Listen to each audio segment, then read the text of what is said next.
Good morning. Thank you for coming back. Thank you for coming out of the bright sunshine and joining us in a dark, stuffy room.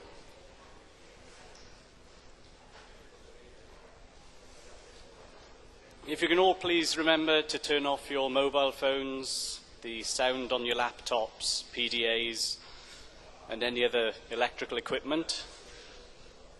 It's not allowed for takeoff and landing. We have three presentations covering a range of topics this morning, and this afternoon we will be looking more at collaboration. This morning we try and look at slightly on the wider scale of directory services, finding people, and then looking in a bit more detail about how the networks are performing, especially as far as voice is concerned. Without any further ado, I'll introduce you to Egon Verharen and Jill Gemmell. Thank you, Steve.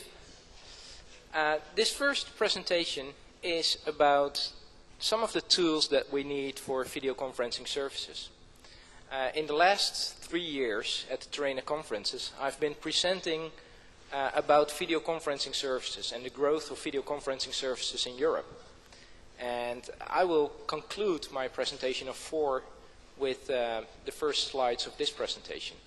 This is a co-presentation. I do that together with Jill Gemmell from the University of Alabama at Birmingham, who is the project leader of FIDE.net, which is an NSF project, and which was the birthplace, together with the Internet 2 FIDE working group on video middleware, of the new standard that we will be presenting on.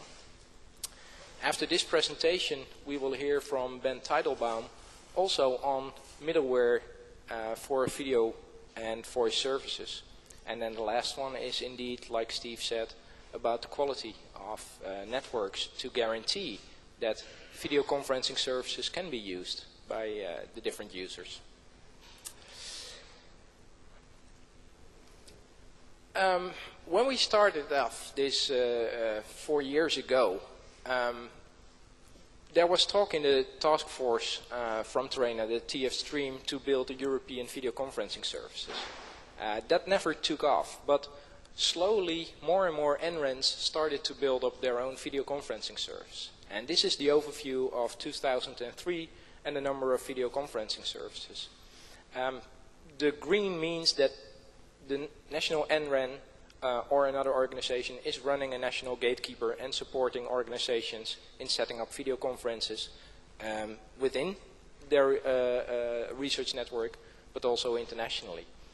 The yellow just means that we don't have enough information about that, and the red is that we knew that things didn't happen.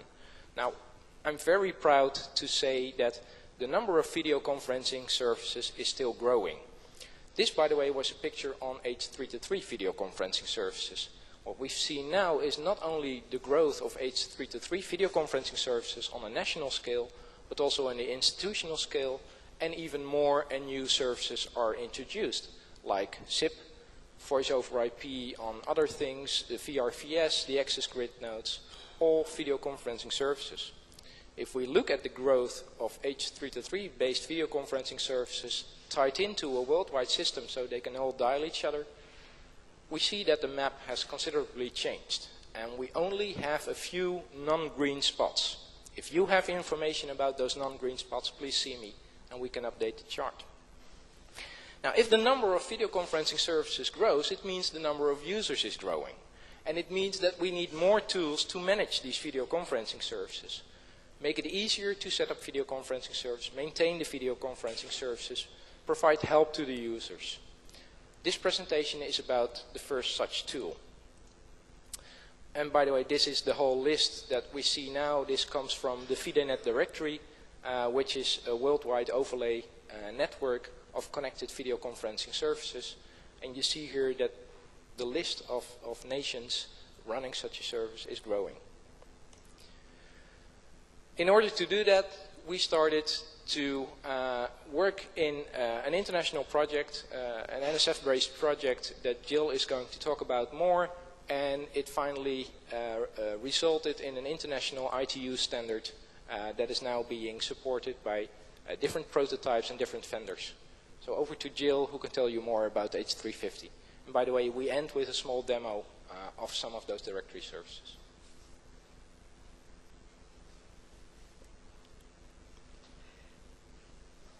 I will mention that the standard was ratified by the ITU this August of 2003. And in fact, there's a formal process for communication between the ITU-T and IETF. And since, as I'll discuss, one of the profiles is to cover information for SIP, video conferencing, the standard was sent to the IETF for comment, and from what I understand, it has passed completely through the approval process of the IETF and will shortly be released as an RFC, so it will be both an ITU and an IETF standard.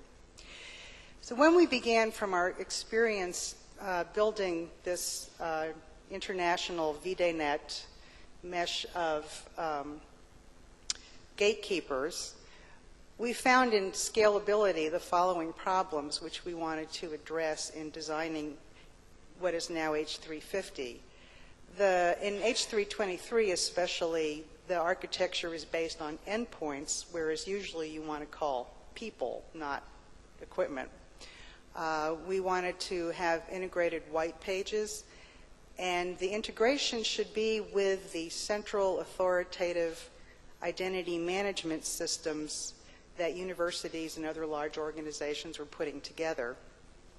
Rather than copying that information or having to reproduce it inside video conferencing or voice over IP specific services, we felt that those services should instead draw from directly from the authoritative source. They were also very useful to be able to configure both the servers and clients directly out of this store of information, a directory for video conferencing information, rather than having to manually configure either the gatekeeper or the endpoint. And also, as your number of users grows, it becomes too complicated to individually contact each user and tell them how to set up their endpoint correctly. And we felt that the impact on existing enterprise directories should be lightweight, because most directory service managers were not eager to put a brand new object class into their directory, but they were happy to add a single URI pointing to that information elsewhere.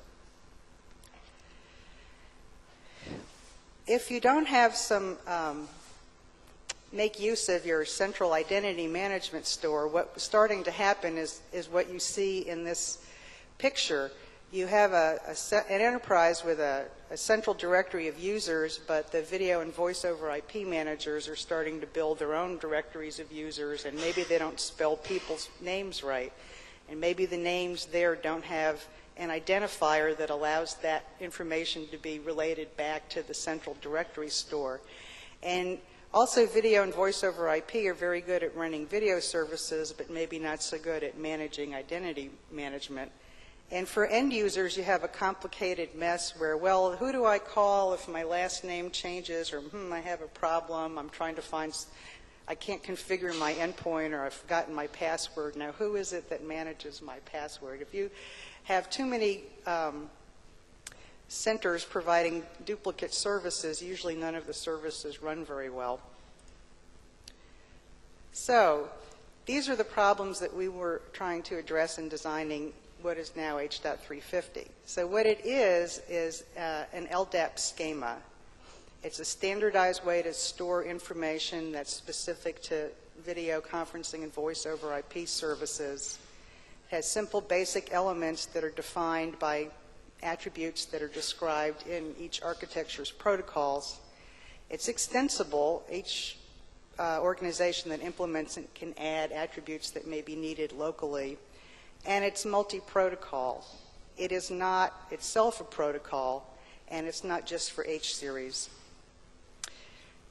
If you remember the previous sort of confusing picture, using directory-enabled video conferencing and voice over IP, you can use your enterprise identity management workflow that may be there in terms of password resets, how people who are handling account requests, identity management, and so on, white pages listings, then the video and voice services can use that rather than having to build those themselves and focus on managing just running the service. If we take a peek inside an H350 object class, on the left-hand side of the screen, you'll see the iNet workperson object class in the enterprise directory, which would have the person's name, address, telephone number, email, other information that the enterprise has. And you'll see the one piece of information minimally that needs to be added to the enterprise directory is the COM-URI, which is a pointer to one of these H350 object classes. On the right-hand side of the screen is an example of an H350 object class. There's a root class called COM-object that has a pointer back to the distinguished name of the person who owns the object class, a unique identifier, and a privacy flag. And then, in this example, it's an H323 type device that is owned or used by this person. And this is, I'll say a little bit more about the credential storage. It's possible also to add, rather than H323 identity, there is a SIP identity class.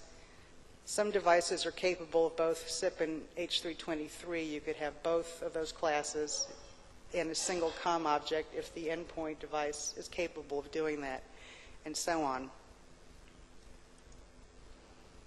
The way the architecture can be deployed is quite flexible.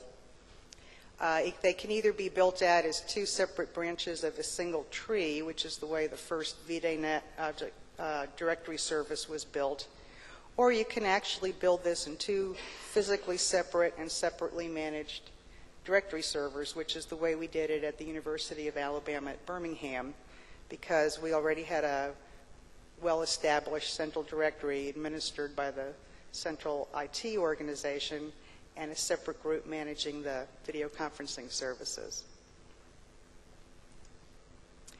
If you happen to look me up, and this is the university directory, you'll see the usual things you might find. And of course, the look of this is the way my university directory looks, because the presentation is up to you to define. Down here, we call this the multimedia contact information. And I have two COM-URIs, one going to my desktop and one that goes to a Polycom room system. In our case, this is just a label, and we decided to add in the label a string to just let you know what kind of device it was before you clicked on it to take a look. But what happens here is if you click on my desktop, another screen opens up. This information is being pulled from a separate directory, which is our H350 directory, and here is my VDayNet dialing string. If I were using an endpoint that supported click-to-dial, clicking on this would open the device, but at least the information is there.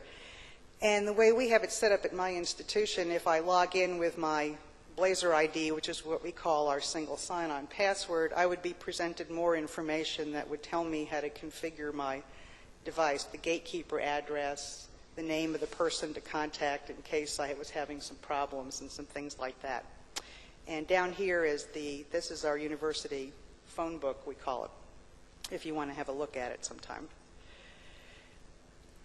It is possible to build global directory services drawn from every instance of these pairings of enterprise and directory servers, whether those are in separate directories or joined together. And this is some work that was done by our colleagues at SurfNet, who are already building global directory services. And information can be exported via LDIF file to an indexer, or the indexer can directly crawl the information. And I don't have time to say too much about this, but the effect is that you can go with your browser to, it's essentially a portal, and the tags give you pointers back to the original information, but indexing a number of different attributes so you can search by name or institution and country. And Aegon will give you a demonstration of this at the very end. I want to mention that looking forward to the future, not very many implementations do any kind of security at the application level inside of video conferencing. That's just starting to change this year. But we included room for credential storage. And here in H323, there's the H235, which is endpoint and password, but there's also room for a public key certificate, which is a regular LDAP class anyway. And this username and password can be different than your enterprise password. So, and in fact, what we did with the RadVision prototype that we developed with them as part of this project, you log in with your single sign-on enterprise password, which gives you access to your COM object, and your video conferencing specific credentials are pulled out of there and loaded to the endpoint. So if you have endpoints that implement H350, what you can do is look up correct information and load it, which solves a big user support problem, especially if that downloading is done automatically. But even if just a web screen comes up that tells you how your settings should be, that's very helpful. It gives you a standard way to store your information about users, no matter what kind of brands or different protocols you may be managing in your service. So you have one place that you put all your information. It makes it easier to move between brands of equipment and avoids having you locked down to one vendor just because you spent so much time hiding your important information in their proprietary format. And of course, your endpoint can also, the same way that email programs access LDAP directories, endpoints can also do lookups directly from LDAP. And I've talked about things that can be done with the security credentials. And so you may be asking yourself, well, this is very nice, but does any of this stuff actually work in the real world? And the first working versions were prototypes that we built ourselves as part of the project. The H323 endpoint that RadVision modified, they don't sell endpoints, but they do sell a TCP/IP stack, and people who buy that stack get a sample endpoint, which now includes sample code to access H350 directory servers. There is a gatekeeper, their ECS gatekeeper now supports H350. Our colleagues at Claremont Graduate University built a H350 aware SIP user agent. There's an HCL SIP proxy server that uses H350. In our prototypes, we demonstrated automated endpoint configuration using enterprise-specific authentication to get video conferencing credentials, and we built both local and global white pages.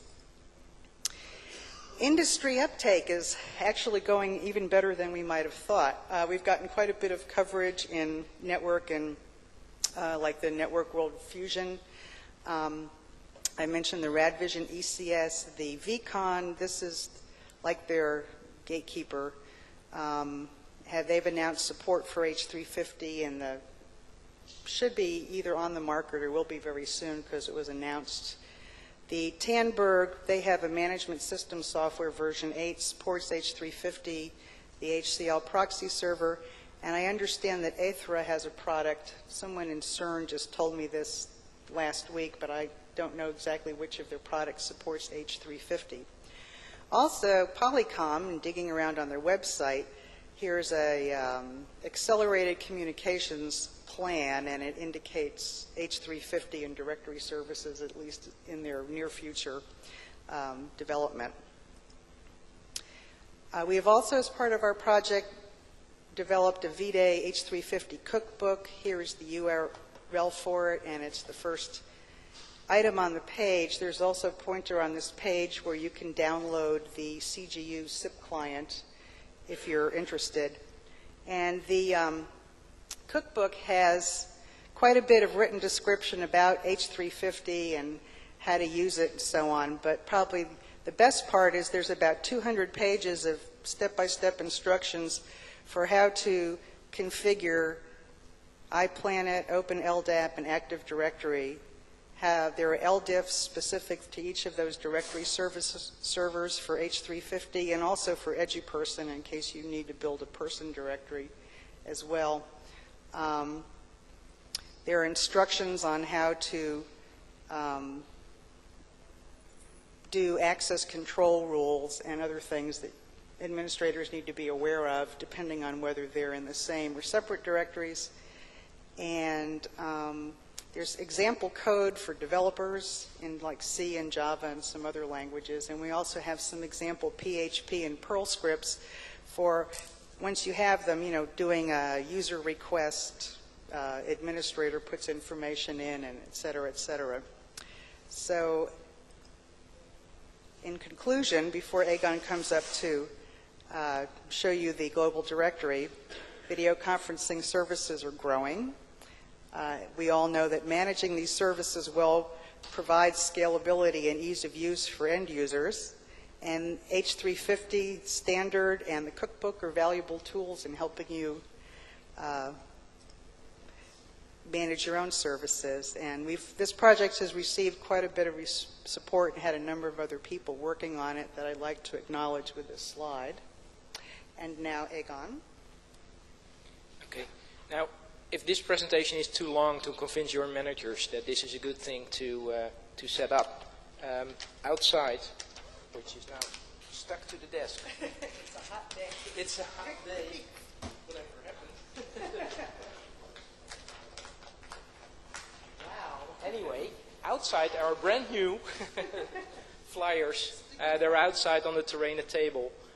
Just a one page describing everything that we described to you in this presentation. So take it with you and see what you can do to set up these services. Like Jill said, what we want to do is just to give you a very short demonstration of the global white pages, the directory of directories. What we did together with some of the pilot partners is that some organizations, for instance Northwestern University, created their own LDIF that we indexed. We have the FidaNet, the whole FidaNet directory in there. We have the University of Alabama in there. We have the SurfNet directory in there. So when more directories come online, we can get the information. And since the community is growing and you easily want to find people, you want to go to different portals and type in the names. And maybe at the local institute, as Jill just showed at the University of Alabama, but we can do it here too. Well, just type in my name, and by the way, you can. This is just our prototype. We didn't work on the user interface, but we just wanted to show you. You can search for different entries, whatever you store in your directory, including in your video directory, you can look for, and you can reorder it. And if we start looking for Verharen, we get several results. And if you look at the bottom of the URLs, if you can read them, you can see that this information really comes from different directories. The first one, I don't have the pointer here, but if you look at the bottom here, then you see that this information comes from the FidaNet directory, where I have an entry. The second one, however, you see that it really comes from the SurfNet directory. And if I just click on it and see what kind of information is behind there, you see that I have several common unique IDs, which are either soft phones, which is a SIP phone, an IP phone, which is a Cisco IP phone. I have my desktop and conference room, and I have 2 test devices. So I have several video conferencing devices all attached to me. So if you want to reach me, you can dial any of these devices. The third one, again, is someone else. It's me, but in a different form. I'm also a zone administrator for the SurfNet National Gatekeeper. So again, I'm in that as that directory. What I just showed you was Larry Amiot, who is building a H350 directory at Northwestern University, and here you see the different entries, also different formats. I was looking for his name, and the first one is found at Northwestern University. I'm sorry, and the second one again at VidaNet, different directories. So it's very easy to do that. All the code that we described and used to do that, so for instance the LIM server, written by Roland Hedberg, and the tags indexer, written by Peter Gietz, are available as open source. So if you contact us, it's easy to set it up yourself. And like the rest, it will be described in the cookbook. Okay, that's it for us. Steve.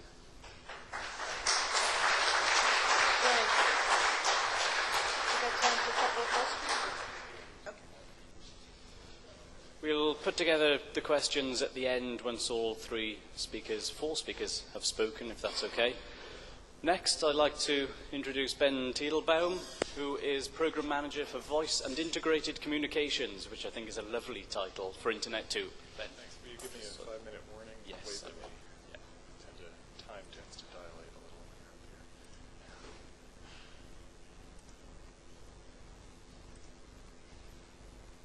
Do you need a pointer? Is it a laser pointer? It is. Cool. Can we go full screen? Yeah.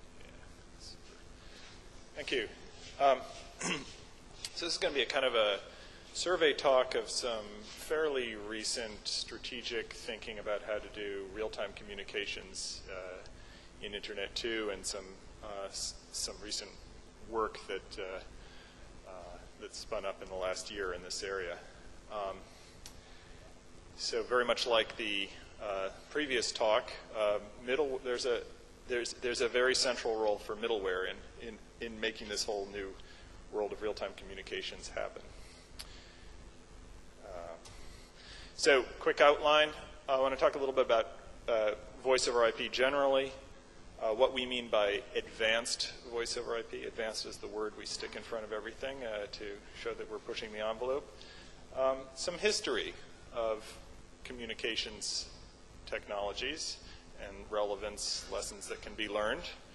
And then I'm going to walk through an evolving architecture for Internet 2 real-time communications, lots of pretty pictures, and survey a couple of Internet 2 initiatives, some recent work in initiatives, SIP.edu, some rich presence work, and some very recent work on emergency services.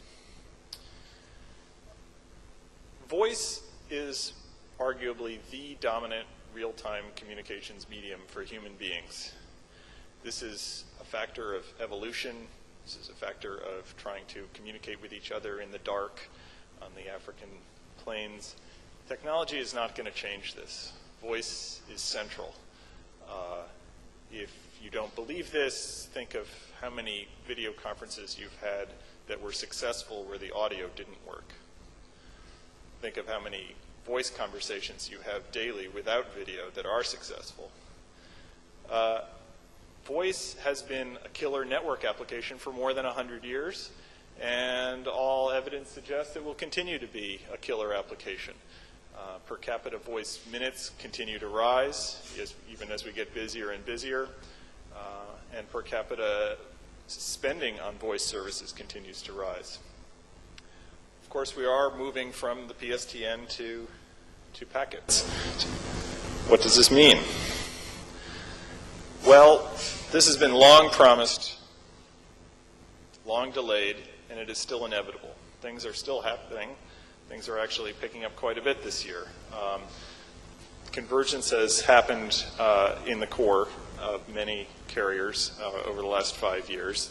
There's pretty much transparently to the end users, particularly for international calling, especially international calling to the third world. There's a tremendous amount of VoIP out there.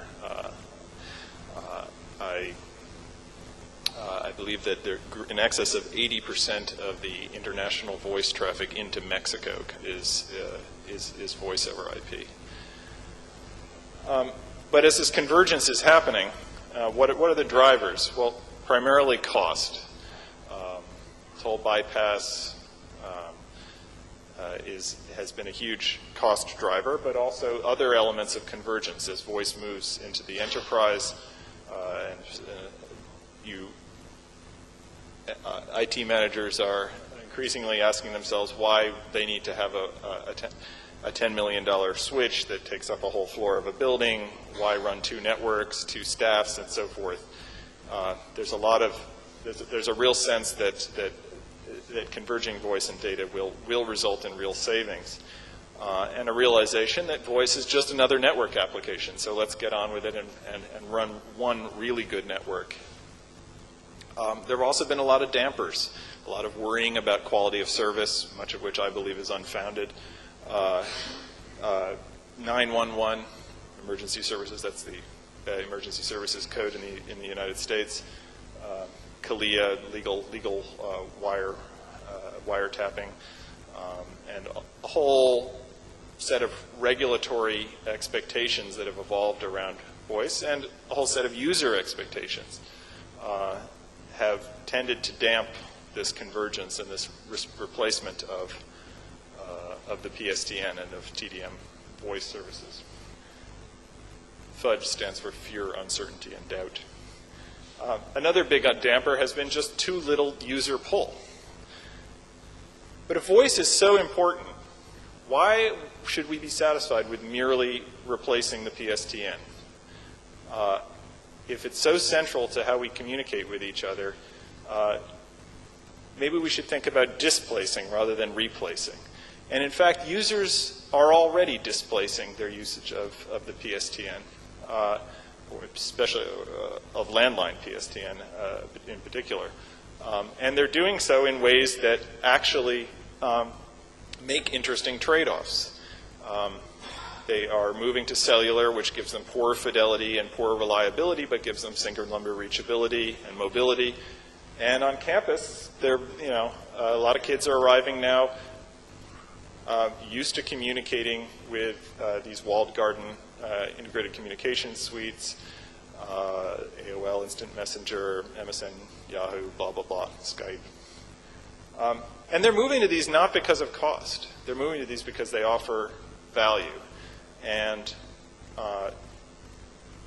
what I say when I talk to Internet 2 CIOs is, you're losing your customers. The kids are not using the phones in the dorm rooms anymore.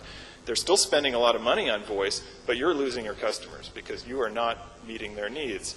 And if you go through a painful process of convergence and replacement of your campus voice system, you may still have lost your customers in the end if all you've done is replicate the POTS experience.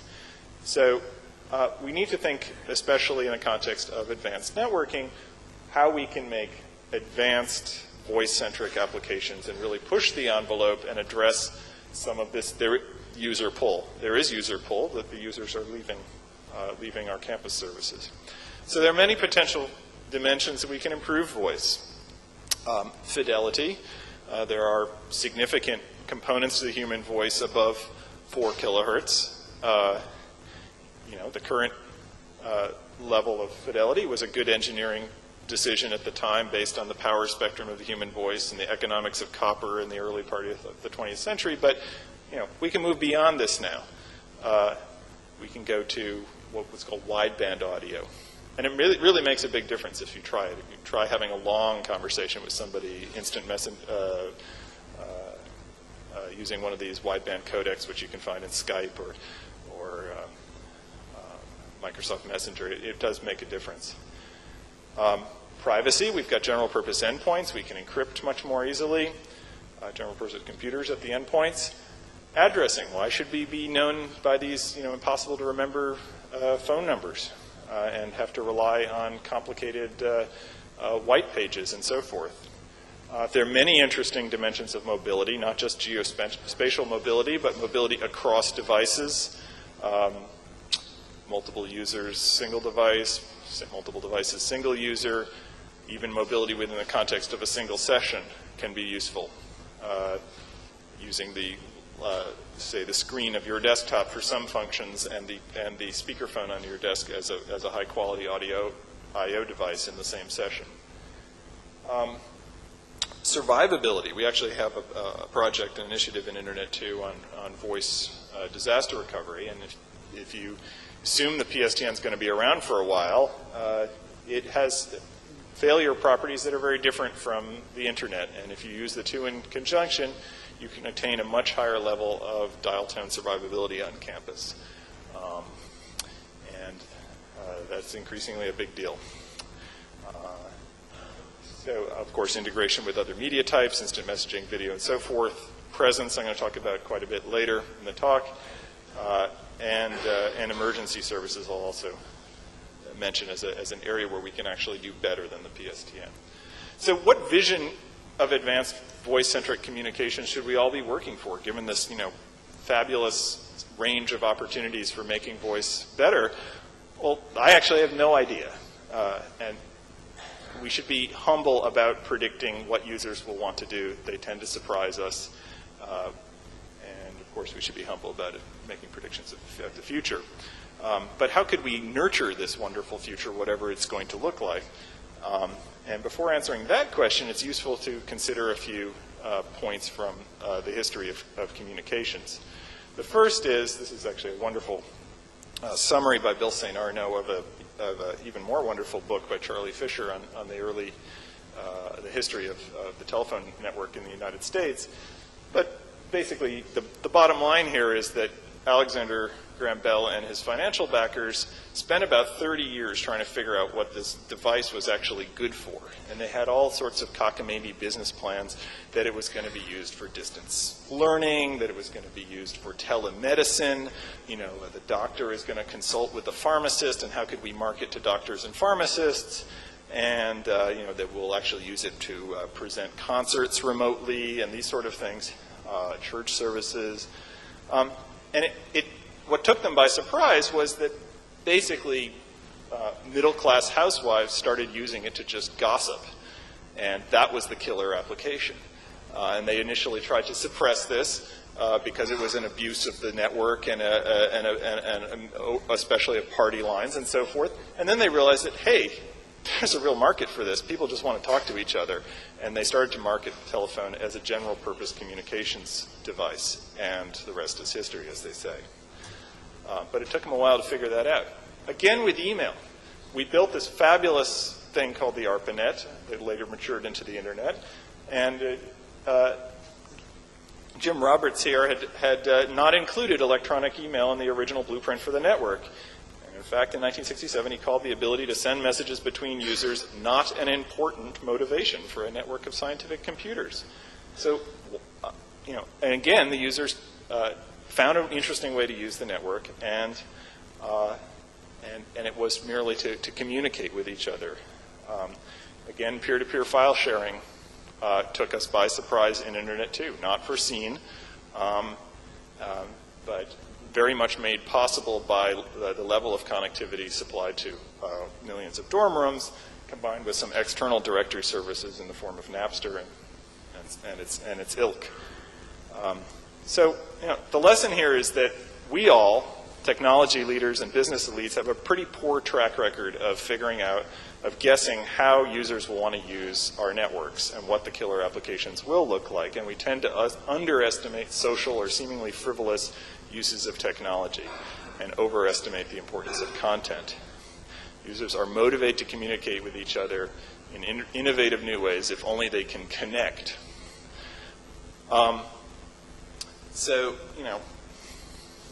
gossip may seem frivolous when it's between two teenagers, but when it's between two Nobel Prize winning physicists in the hallway, it's an essential component of business, right? Of research. It's the lubricant that makes everything work in this world. So now I'm going to kind of, with that theme of connectivity, and the need to connect, let me sort of present to you this evolving architecture for Internet 2 real-time communications. Where are we today? We have this fantastic network down at the bottom here. Horizontally, you'll see user, host, campus, backbone, gigapop, and application service provider in the middle, and then symmetric. But we've got this fantastic network, very good IPv4 and IPv6 connectivity between interfaces. We're still working on some performance issues, but it's generally extremely high performance, low loss network connectivity. And we also have these users out at the end. In Internet 2, we've got about 3.8 million students out there, and they like to chat, and they are arriving with their instant messengers, and some of the campuses have deployed voice over IP or video endpoints, and so there's a bunch of applications out there and a network. And how are these people connecting? Well, through third-party matchmakers like Skype and Free World Dial-Up and AOL and MSN, and they're connecting through some islands of campus VoIP deployments, which tend to communicate with each other strictly through the PSTN or through very limited manual IP trunking relationships. This is not an architecture. What we need is connective middleware. We need to match the person to an IP address and port where they can be reached. So the stuff that's in the connective middleware layer, first and foremost, is identity. Users need electronic handles. They need presence, which at a very minimum is a binding between that electronic handle and a set of IP address port pairs where sessions can be established. We need signaling standards, and we need call routing infrastructure. You'll notice as this builds up, there are absolutely no protocols mentioned. This is deliberate, so you can think of those as gatekeepers or SIP proxies, whatever you please. Too much connectivity can be a bad thing. Spam is, a problem we're all too well familiar with in the email world. It's even worse in the real-time communications world. It's much worse because it's your attention right now. It's, you're pulled out of the room to learn about some wonderful new genital enhancement drug. It's going to be much worse. So we need damping middleware. And middleware that is integrated with the call routing infrastructure that can intelligently route or block calls depending on possibly on authentication and authorization of the calling party, or through application of other anti-spam techniques such as blacklists or charging schemes. Perhaps a combination of whitelists and a charging scheme might be a useful thing. If the caller is unknown to the called party, then issue a challenge, which a cryptographic challenge, which requires some usage of CPU on the part of the caller. There needs to be some middleware there to damp communications. Rich presence services. The campus has a unique opportunity to integrate a lot of its other directory assets and the environment of the campus, the information environment, the physical environment, the networking environment. Campuses know a lot about their users. They know where they are. They at least know where they're supposed to be, what courses they're registered for. So there's a real potential to integrate this sort of information with the communications experience so that communication happens at the best possible time in the best possible manner. And all of this happens through enterprise directories and standards like H350. There, of course, need to be trust relationships. There will be routing policies that are applied between campuses or among federations of enterprises and campuses. There'll be peer-to-peer trust relationships because individual users have finer-grained notions of policy that they would like to apply to call handling and presence publication and so forth. And lastly, there need to be auxiliary services, which can either be at the campus or through an application service provider. So bridges, gateways, messaging services, that sort of interface between synchronous and asynchronous communications. What do you do when you can't communicate in real time? How do you get off into the voicemail and email land? So the real point here is almost everything is in these campus columns.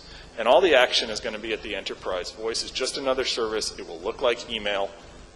And the rest of this real-time communication stuff will look like email. There's a little bit of stuff you do in DNS. There's a server or a set of servers and services you bring up on campus.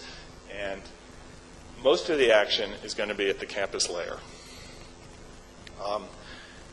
I think in the interest of time, I don't have time for a short SIP tutorial, but SIP is, in 1 minute, is a signaling protocol that provides this matchmaking service. It's an IETF standard and a set of family of standards that makes heavy use of other IETF standards like HTTP and RTP and SDP, and it is not fully baked, but it is baked enough that there's already significant deployment. And this is a picture of the SIP trapezoid and how that rendezvous function actually works. But in the interest of time, I'm going to move on here. So connectivity, campus, connective middleware. Okay, so what do we do? So the first thing we do is we grow connectivity, and we have an initiative called SIP.edu led by Dennis Barron from MIT, and the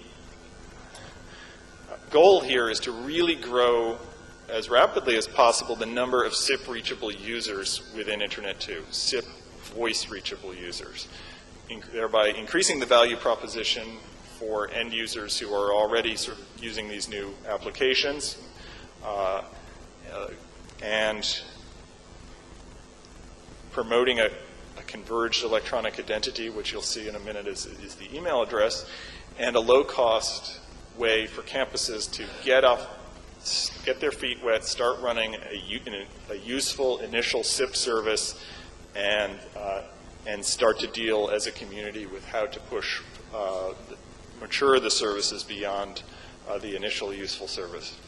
We have a cookbook available online. We are partnering with vendors. Both Cisco and Avaya have stepped up and sponsored schools to implement this architecture. And next week we are will be a landmark meeting, our sort of first open SIP.edu implementers workshop at the University of Pennsylvania. Jeff Pulver and some of his friends from Free World Dial-Up will be there to help talk about how they run that service, and some folks from Comcast will be there, but mostly a lot of university folks thinking hard about next generation campus services. So what's going on with SIP.edu? Addressing. Users should not be burdened with device addresses when it's people they really want to reach. I cannot remember phone numbers at all. I rely entirely on my address book. I can barely remember my street address, and that's only 3 digits.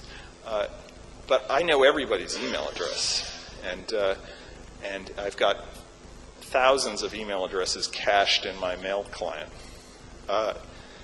It's time to put the E164 phone numbers behind us, and I'll point out that the very first phone call that was ever made, Alexander Graham Bell did not say, "A phone number, come here, I need you." He said, "Watson, come here, I need you." And somewhere along the line, we got lost. And we have to get back to Watson, come here, I need you. So how does this work? The gray stuff is legacy. The yellow stuff is new. That weird arrow is an error. Okay. So what the campus does, this is bigu.edu, is they have a legacy TDM campus voice network, a PBX. They have a campus directory, which in many cases has an edu-person schema, and they run DNS, of course. So they stick a little DNS SRV record in their DNS that points to a SIP proxy, which they bring up. That could be one of various commercial SIP proxies, or one of the various open source SIP proxies, such as SCR or Pingtel,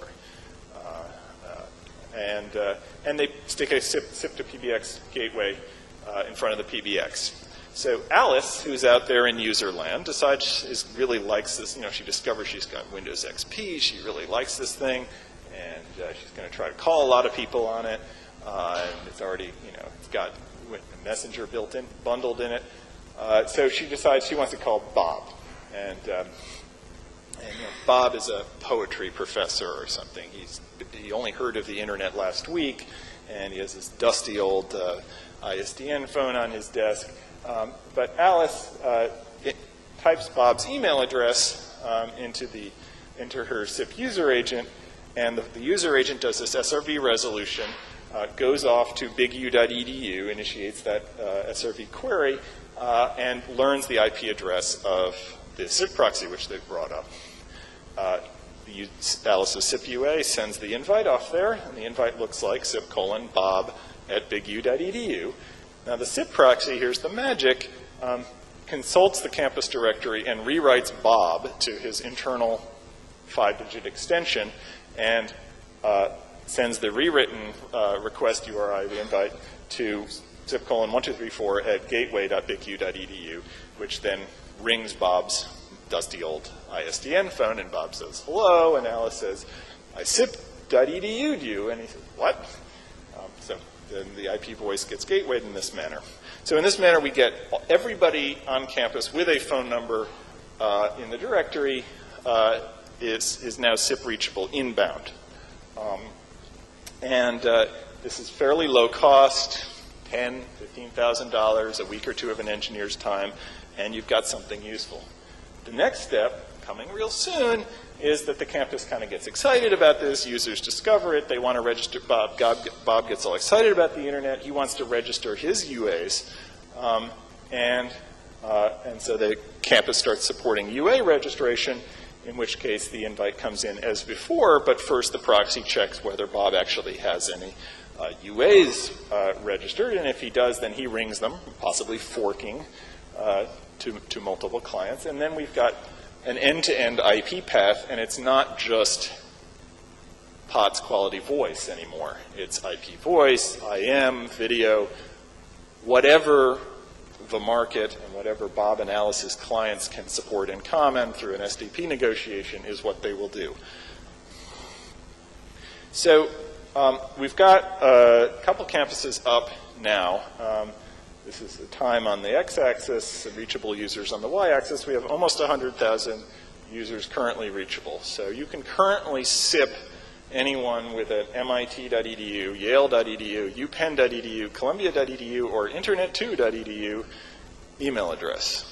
And that works.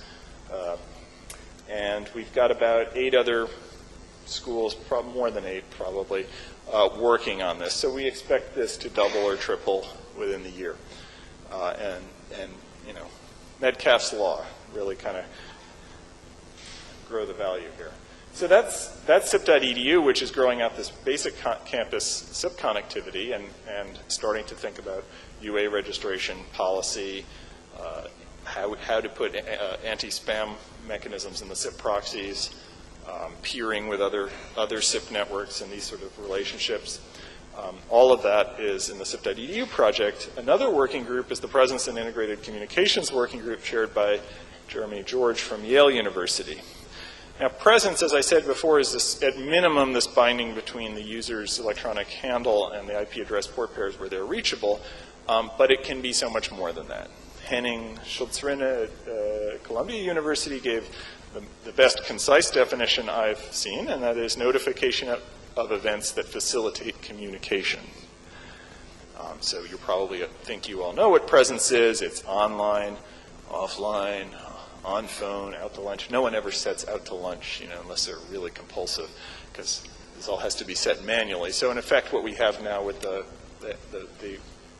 instant messaging clients is a kind of 1.5-bit protocol where you're either online and have touched your keyboard recently, haven't touched online but haven't touched your keyboard recently, or have walked out the door and are not out and disconnected your computer and are not currently registered. But none of this is new. If you are old enough to have lived on a time-sharing system, we used to have presence in instant messaging. We had finger, write, who, and in a sense, what's going on is an effort to restore the sense of community that existed on time-sharing systems that we have lost when we have all gone to personal computers. But we can do better. And we can do better through new standards for interop and scalability, more user-centric control of presence publication, and richer user-level state semantics, and making that user-level state automatic so that you're not remembering to pull down the menu and say, you know, out to lunch before you run out the door and grab a sandwich. So what are we doing? Well, again, remember all the action is at the campuses, and, you know, it's a little bit tricky for us to figure out, you know, what do we do about this as a membership organization and as a network service provider? Well, one thing we are doing is we're using our meetings, our Internet 2 meetings, as models of campus networks. So we're using the Wi-Fi infrastructure that we deploy at the member meetings and the middleware that's at the back end to model how you would engineer a campus communications, advanced campus communications service with this rich presence functionality. So the basic model is you have, you know, it's very much like this conference. You have a couple hundred geeks running around with their Wi-Fi laptops, multitasking all the time. The Internet 2 meetings tend to be very heavily tracked, typically 5 parallel track sessions.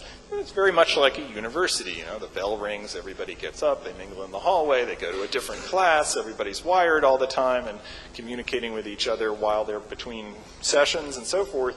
So what we've done is we've deployed a SIP proxy server based on the SER, which is the open source from iptel.org, and have had a wonderful relationship with Yuri Kuntin there, who's helped us with some non-traditional SER configurations.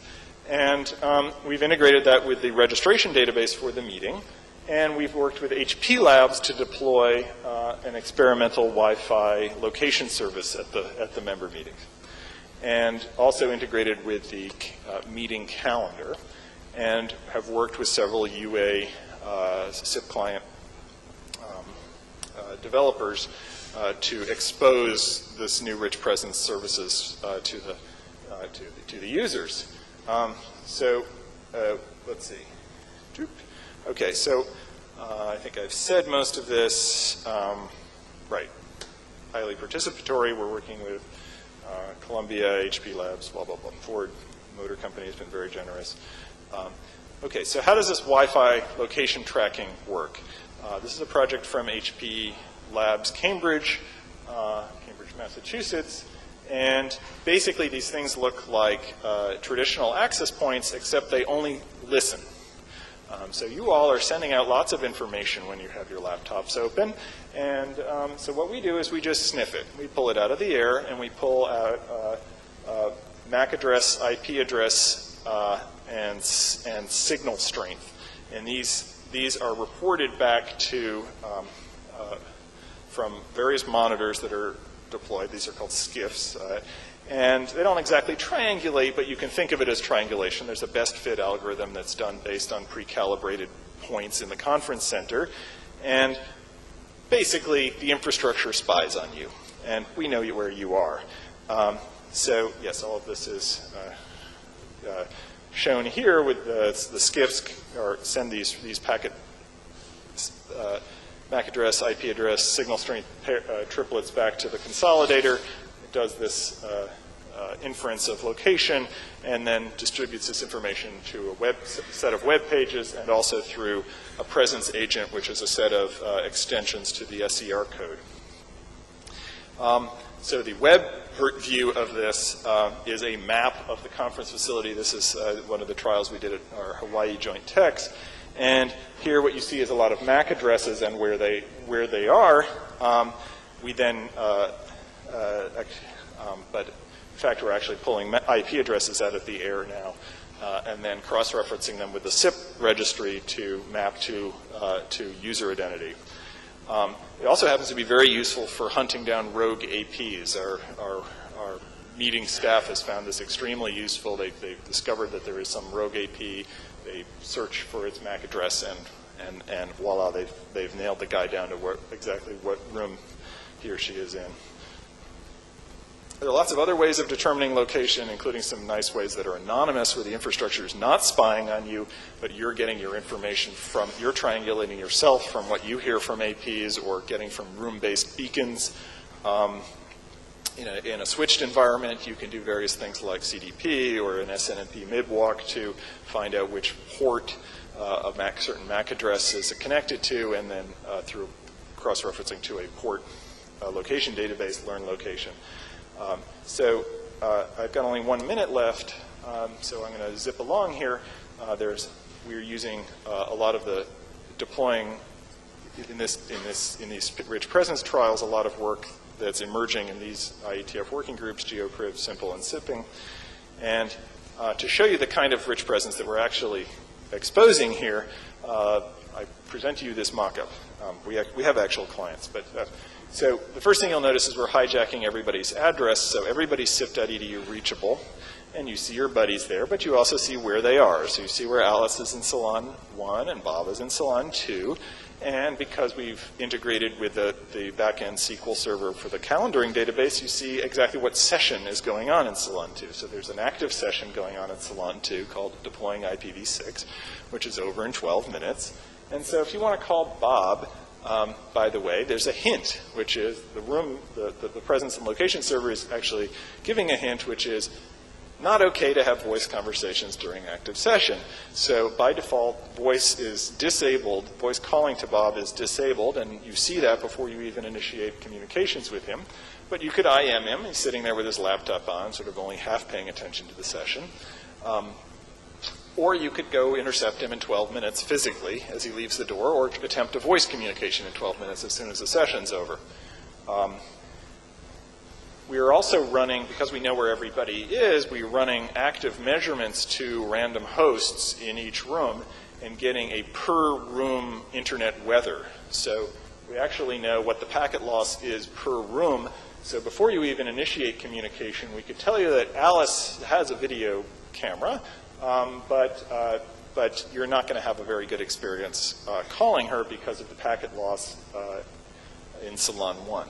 So we're also exposing that room weather presence. So a lot of fun stuff, and we're building this up, working with Columbia and a company called Wave 3 Software currently using their SIP user agents, but others are welcome, and we are trying to basically we have a client's requirements document, so we're trying to make a pretty clean separation between the server side and the client side, and take an approach where sort of anyone is welcome to come with their SIP UA and leverage some of this rich presence information. So this is for clients, people want to use clients that don't support the rich presence extensions. There's a web page where you can also see some of this, a sort of web portal. This is all available online. You can take a look at this stuff. And I guess I'm out of time, so I'm not going to have time to talk about emergency services, but this is a very real way that you can also leverage some of the emerging work on location services to provide location information to emergency responders. And we're working with several actual what are called PSAPs, or public safety answering points in the US, to demonstrate how we can not only solve the 911 problem for voice over IP, but actually do better with multimedia support, open standards, cheaper equipment, and so forth. So I thank you for your attention, and I'm out of time, so I'll conclude.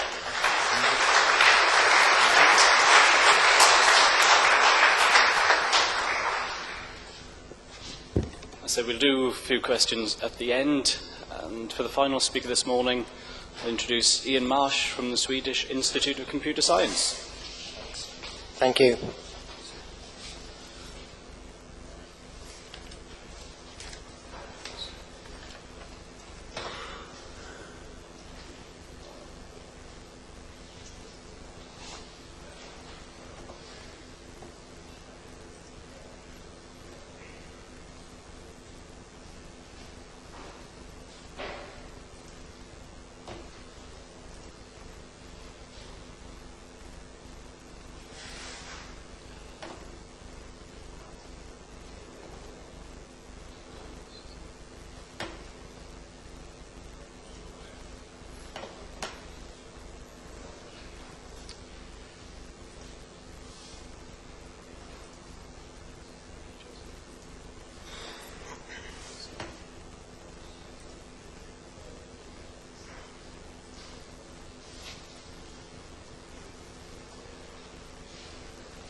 Sorry about the slight delay with you now.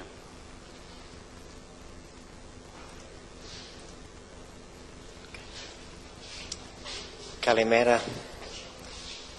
Okay, so the last session, or the last talk in this session, I'll talk a little bit about voice over IP, quality, and some measurements we've been doing. I'll try to keep it brief. I think I have only 15 slides. I have a tendency to have quite sparse slides and talk quite a lot, so if you don't find all of the information on the slides, then you might just want to listen to me or come and grab me afterwards. I'd just like to say that it seems like a lot of people in the Torino workshop and community know each other. I'm quite new here. Well, I am new here, actually. So I work at the Swedish Institute of Computer Science in Stockholm. Originally I'm English, if you're confused by my non-Swedish dialect. And I'm also a PhD student at the Royal Institute of Technology in Stockholm. So rather than perhaps infrastructure, I'm going to talk more about measurements, how we took measurements, why we took measurements, and perhaps a little bit of introduction at the start. Why is this important? I think the previous speakers did an extremely good job of protocols, the importance of voice over IP, so I won't sort of dwell on that too much. But I will say a few things about quality and why should we care about quality, and are not simply the issues resolved because we have very good networks. I don't believe they completely are. Nevertheless, I'll make a few points as I go along. Okay, so the goals on this slide are quite clearly to measure voice over IP quality. I think the last speaker said a couple of very interesting things, sort of like, where are we today? And one thing that I can say that we've been doing is we've been taking measurements at 3 or 4 year intervals. So not only ask ourselves, where are we today, but what is the trend?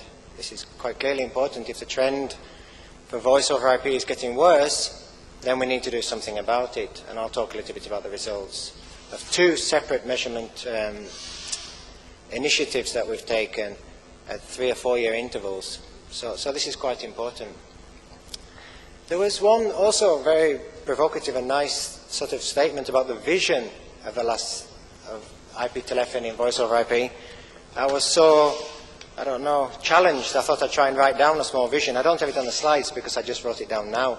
And I formulated something like this for voice over IP and data communications. It's something like, the internet should carry a significant proportion of the world's telephony traffic, and, the and is important, the quality should be no worse than the traditional telephony network.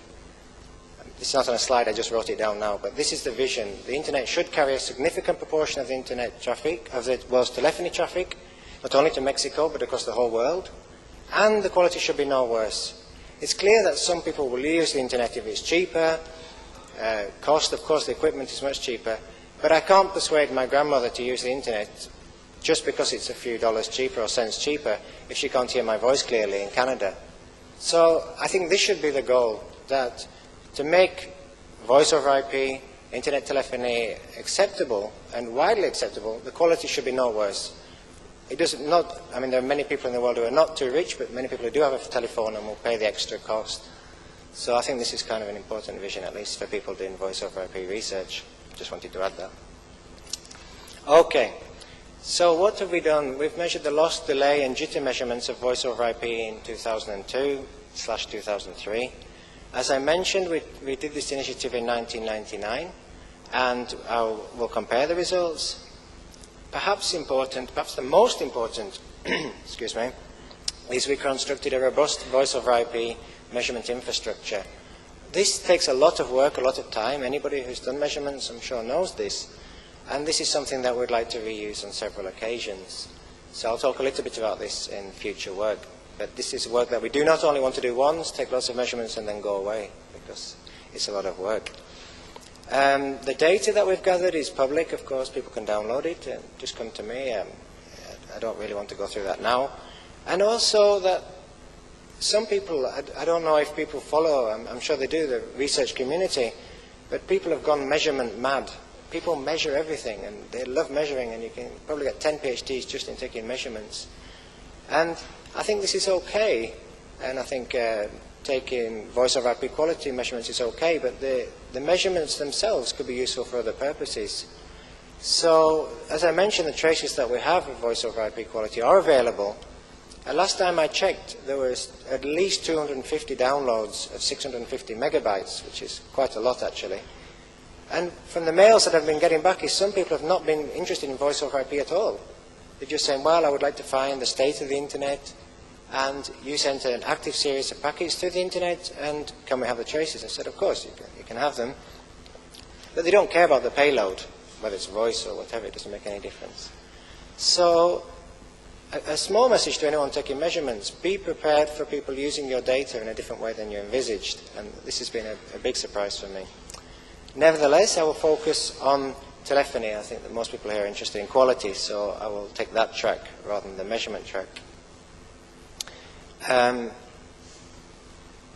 okay, I've basically said all that. Okay, so I apologize for my hand-drawn map of the world, or at least a little bit of it. You can tell which country I come from because it's quite large, but I couldn't draw it small with a mouse. So. For the people that can't see this, I'm sure there's some people not too near the screen or the projector at the back. There are a number of sites, and basically these sites were negotiated through all sorts of deals, financial, letting people use our sites, personal contacts and things. And what's important here are, there are two separate sites, two separate sets of sites, I'm sorry. The blue squares, I can see it quite clearly, I'm sure the people at the back can't. The blue squares represent the sites that we had available in 1999. And if I try to, can I use the mouse? Yeah, try to. No, I can't. Oh, here's the mouse. Just briefly say where they are, because my geography is not too great. This is in northern Sweden. The blue one here is in Stockholm. This one is in Lyon, in France. This one is in Cambridge, in the UK, although it looks more like London to me. This one is quite seriously wrong. I apologize for people from North America. This is supposed to be Massachusetts. And this one is Buenos Aires, which seems to be okay. The red measles, these are the sites which were available some years later. This is also something to bear in mind when taking measurements. Things change. I mean, I don't need to say that to people. But especially measurement sites, if you would like to make comparisons, then it's very important that you try to keep some continuity. If you take measurements from two different completely sets of sites, then what can you say about the trend? Probably not very much. So additional sites are always welcome. If anybody has any, come to me, and I can offer you also one in Stockholm. Nevertheless, we added one in Tampere, in Helsinki, Berlin, which doesn't look like Berlin really, Liège in France, Belgium, I'm sorry, Istanbul in Turkey, one on the east coast of the States, one in Michigan, and also this one, the ones which I had before, which I mentioned, Buenos Aires and Massachusetts. As you probably know, at a conference like Torino, we are connected on very high-speed networks, and people have put a lot of money into the infrastructure. So the sites which are perhaps not too well connected, for example, in Istanbul in Turkey and in Buenos Aires in Argentina, are actually a little bit more interesting, since that the network infrastructure is not nearly as good. We experience more packet loss, delay, and poor quality. I think from a research agenda, this is more interesting than just putting more sites on extremely high capacity links. And this is the note here, is if I have to make any many criticisms, but one large criticism of this work is all of the sites were academic sites, which is clearly well-provisioned links with good resources and relatively few users compared to commercial ones. This is being addressed, and now we're taking measurements in more commercial networks. Okay, so just for the people who are really into signaling and infrastructure and middleware and underwear and things, this is really only about data transport.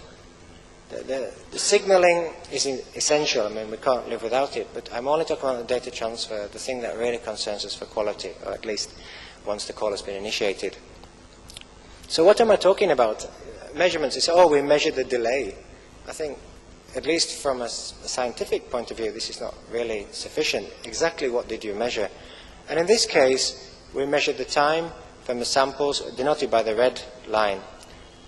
The voice samples to be digitized, packetized, and then sent from the application through the operating system. Actually, they should go through the IP layer stack across the wide area network, of course traversing routers, to the application, and at the point at which it was copied from the operating system into the application. If for people who know about voice over IP, I'm clearly omitting delays which are not insignificant, especially in people-to-people communication. Of course, we don't talk from Windows XP to Windows XP. We talk from the microphone, like I'm doing now, to the loudspeaker, to what you're listening. So this is, of course, important. So why have I omitted these in the measurements? Well, what we usually do, or what we have done in the past, is simply join these two together and measure them on a LAN. I mean, the fact that these two can be in the same location helps us quite a lot. So in some of my previous work, we've tried to measure these end-to-end delays without the wide area network in the middle here. A little bit about what are the tolerances between the loudspeaker and the microphone. Typically, humans are more sensitive to delay than loss. I'm sure you all know that from telephone conversations, that delay can be quite annoying. And research results have shown, as well as many standard organizations, that delays under 180 milliseconds, one-way delays, are considered good. Up to something like 400 milliseconds, maximum half a second, people might tolerate the quality, but certainly they will notice a sharp, well, I should say a linear degradation after 180 milliseconds. So it looks like a two-piece linear curve that the quality is considered good. About 180 milliseconds, the quality degrades. So this is the kind of figures that we're aiming at. Losses depends a little bit on the coding. Some people are a bit more sensitive to losses, but generally the delay is, of course, the critical issue. As you can imagine, that the delay from the application or from the sound samples through the application to the receiver, possibly some removal of the jitter absorbed by the network, can be quite significant. And I definitely don't want to stress this, but for people building voice over IP applications or running them, don't forget the end systems. They can contribute up to, well, at least 1 second, on average at least 100 milliseconds. So that doesn't leave you too much time. Okay, so although that's not the theme of this talk, I'd just like to make that point. The end systems are really important. And when I mean end systems, I mean the people. I don't necessarily mean the computers. Human-to-human communication. Okay, so what did we do? Of course, it's unreasonable for me to ask for people to sit at those locations day and night and tell me, oh, how was the quality? Please fill in a mini opinion score, and do I sound nice today or whatever. So we need to automate this process. So what we did was we recorded a sample conversation, and we sent this in normal coded format between all of the sites in a full mesh configuration between all of the sites once per hour. Ideally, we would have liked to send this conversation a little more, but since the machines are not ours, then we should show some respect to people at remote sites. One thing that I should say is that, of course, in a normal conversation that you have this full duplex conversation, we didn't do that. We simulated 2 unidirectional calls by starting and sending them at the same time. We were quite careful to do that. And there was a reason for that, is we were potentially looking for asymmetry between the two parties. So A to B, for example, experiences larger delay than B to A, for example. Or the loss in one direction is not the same as loss in the other direction. This proved to be, how can I say this, noteworthy, but nothing really critical.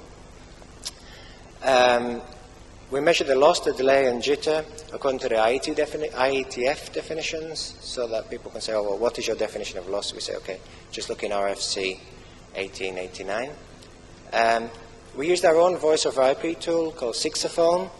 That's not really that important that we used our own tool, except it has low delay characteristics. But most importantly is that we can put any tool in there. Someone says, oh, send real audio instead. So we can do that. So we're not necessarily bound to our own tool there. It's just some infrastructure around it. We timestamp the files at this receiver as GMT. This is really important. When you gather 18,000 measurements and you would like to say, oh, well, what happened last Sunday, to go back through the timestamps and try and correlate them or even find conversations taken at the same time is quite tricky. So this is something that I'm sure that most physicists know, I mean, to prepare experiments well and everything, but this is quite important. So we have actually GMT timestamped trace files, which makes comparing them easy. So what are the goals of measurements? Of course, you would like to capture the typical behavior. What is a typical behavior? And people say, oh, if you look on Monday morning, the traffic's so much different to Saturday night. But what is a typical behavior? And perhaps something a little bit unusual. Do problems occur which really would be a showstopper for voice over IP, for example, calling Turkey on Sunday night, for example, something like this. One small thing I should say, that we have lots of results. There's a full paper, and I don't want to bore you with all of those, but I'll try and summarize a little bit of it, the results, the main conclusions, the trends, and if you need more information, you just come and ask me, or analyze the traces yourself. Okay, I'm sure this is not too clear, but I'll just read it quickly. What did this call look like? Well, basically it was a 70-second call. We sent 160 byte packets, 20 milliseconds packetization. It's equivalent to 64 kilobits per second, i.e. a normal telephone call. If you calculate, there's this phenomenon with voice over IP with silence suppression. That means if you're not talking, you don't send packets. So we did this both with when you with silence suppression and not with silence suppression. This results in about 3,600 packets, 2,000 without. The file size transmitted in total file size is about 0.5 megabyte. We used 9 hosts. We have 22,000 measurements. I think in the proceedings it says 18,000. Of course, there's a few more since that was printed. But anyways, we have 22,000 different sample telephony calls. I think at a rough count there's about 32 million packets. And if you want to download it, it's 410 megabytes. That's how much data we gathered. Not a huge amount. I mean, when you talk about grid and things like that, but it's enough to keep people, PhD students like myself, busy. And the measurement duration was 12 weeks. This is probably more important than anything else, because how does this change if we were to measure 2 or 3 months later or in the summertime? Nevertheless, this is the characteristics and the results of our measurements. Okay, so if I skip to the results, the small table here shows quality, as I explained, jitter, loss, delay, the 2 years in which we did this, 1999 and 2002, and the percentage difference. I should just make one comment about jitter. The jitter, or the variation in the delay variations, manifests itself as loss, as delay, because normally you need to add a small buffer at the receiver to absorb this jitter. So this is, in a way, it can be seen as loss. On the other hand, that you can play some tricks at the receiver for the people that know. What you can do is say, well, I care a lot about delay and I care less about loss, so I will buffer less of my packets. So this is a clear trade-off. This is not, I think, totally resolved issue, because it depends on the current conditions and the user's expectations. So the jitter is in some way a parameter, I would like to say, that you can't change, of course, but you can deal with it in different ways. So for example, in a conferencing application like this, where people are listening, it makes you can have 1 or 2 seconds of dejittering and people don't know. I mean, it doesn't matter, even a few minutes, maybe even half an hour, they really wouldn't know. Nevertheless, for real-time communication, as I mentioned, we have these delays of something like 180 milliseconds to try to achieve. This is important. And they might accept 1 or 2 lost packets at the price of having a lower delay. Anyway, just to say. So actually, you can read these figures yourself, but the jitter has reduced almost by 50%. The loss has also gone down, a little more than 50%. And the delay has also gone down, but somewhere near 25%, let's just say. So our conclusions are that the trend, at least for the co-located sites, I'm talking about only the sites with the red measle and the blue square, are getting better. I don't have any other explanations except for that their links have been upgraded and the quality of the infrastructure is improving, especially to those sites. If anybody else has any other suggestions, then I'm happy to listen to them. I suspect that the traffic has not decreased. We've heard other speakers speaking about that. I would like to exercise a little bit of caution about this very general statistics measurements. In 2002, we had only hundreds of measurements. In 2002, we had hundreds of measurements per connection, whereas in 1999, perhaps with a bit more hindsight, we could have had more measurements. We had tens per connection, so 60, 70, 80, something like this. Nevertheless, I'm quite confident that these results are accurate. Okay. So, if I just go to the conclusions, voice over IP is feasible. At least there are two sites which will not satisfy the ITU criteria. There were Argentina and Turkey. I'm not saying anything about those countries, but the infrastructure could definitely be upgraded.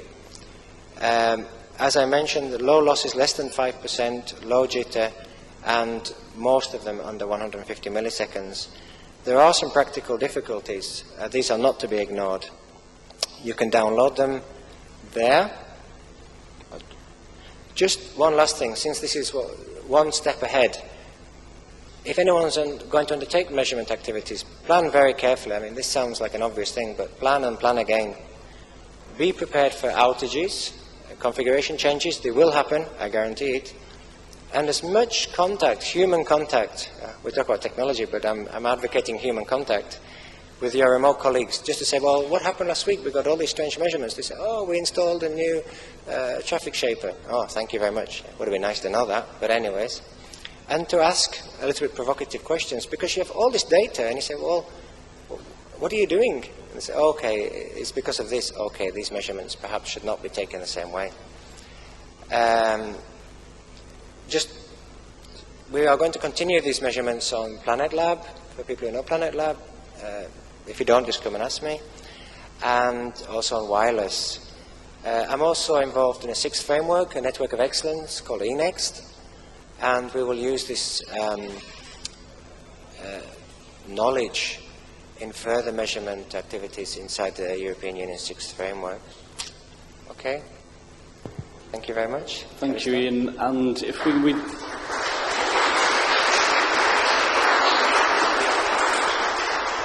You beat me to it. I was saying we won't hold questions. You know who the speakers were. I'm sure they'd be more than willing to talk about. But if we could just put our hands together and thank Ian and all the other speakers, Egon, Ben and Jill, for putting their time in putting the slides together. I think there's one common theme that is coming out in a number of sessions, not just related to voice and video, and that is the importance of the users and making things simple for users to use. And there seems to be a gap at the moment between we have technology and we can make it fairly reliable, but we're not necessarily making it simple to use in many cases. So if you can put your hands together, thank the speakers, and lunch is served.